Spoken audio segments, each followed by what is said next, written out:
Hi hello అండి, అందరికీ నమస్కారం అండి. ఇప్పుడిప్పుడే ఒక లేటెస్ట్ అప్డేట్ న్యూస్ అయితే రావడం జరిగింది.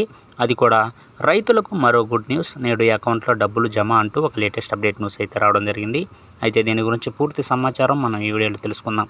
వీడియో ఎక్కడ స్కిప్ చేయకుండా చూసినట్లయితే అప్పుడే మనకు పూర్తి సమాచారం తెలుస్తుంది.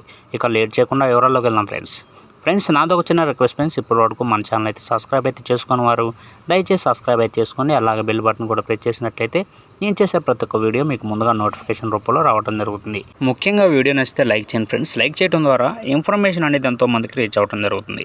ఇక లేట్ చేయకుండా వివరాల్లోకి వెళ్దాం ఫ్రెండ్స్. ఇక తెలంగాణ రాష్ట్రంలోని రైతులకు గుడ్ న్యూస్. నేడు 1,50,000 నుంచి 2 లక్షల వరకు రుణమాఫీ కానుంది. ఖమ్మం జిల్లా వైరా బహిరంగ సభలో CM Revanth Reddy, deputy CM Mallu బట్టి విక్రమార్క రైతులకు రుణమాఫీ చెక్కులను అందజేస్తారు. అనంతరం అన్నదాతల ఖాతాలో డబ్బులు జమ అవుతాయి. ఇక తొలి విడతగా 1,00,000, రెండో విడతగా 1,50,000 వరకు ఇప్పటికే రైతులకు రుణమాఫీ జరిగింది. ఇవాళ మూడో విడతగా 2 లక్షల వరకు అప్పుగా తీసుకున్న రైతులను రుణ విముక్తులుగా చేయనున్నారు. ఇక మూడో విడత రుణమాఫీ లిస్టును అధికారులు విడుదల చేయనున్నారు. లిస్టులో పేరు వచ్చిందా లేదా అనేది తెలుసుకోవడానికి సంబంధిత ఏఓలను సంప్రదించాలని రైతులకు మంత్రి పొన్నం సూచించారు.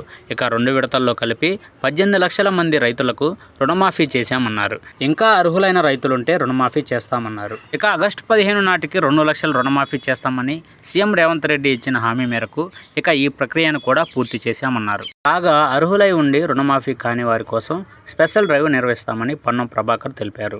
రైతుల ఆందోళనకు గురి కావద్దని, అర్హులైన ప్రతి రైతుకు రుణమాఫీ అందుతుందని తెలిపారు. సరే కదా ఫ్రెండ్స్, ఈ అప్డేట్ కనుక మీకు నచ్చినట్లయితే లైక్ చేయండి. మరిన్ని లేటెస్ట్ అప్డేట్ న్యూస్ కోసం మన ఛానల్ అయితే సబ్స్క్రైబ్ చేసి ఫాలో అవ్వండి friends. Thank you for watching friends.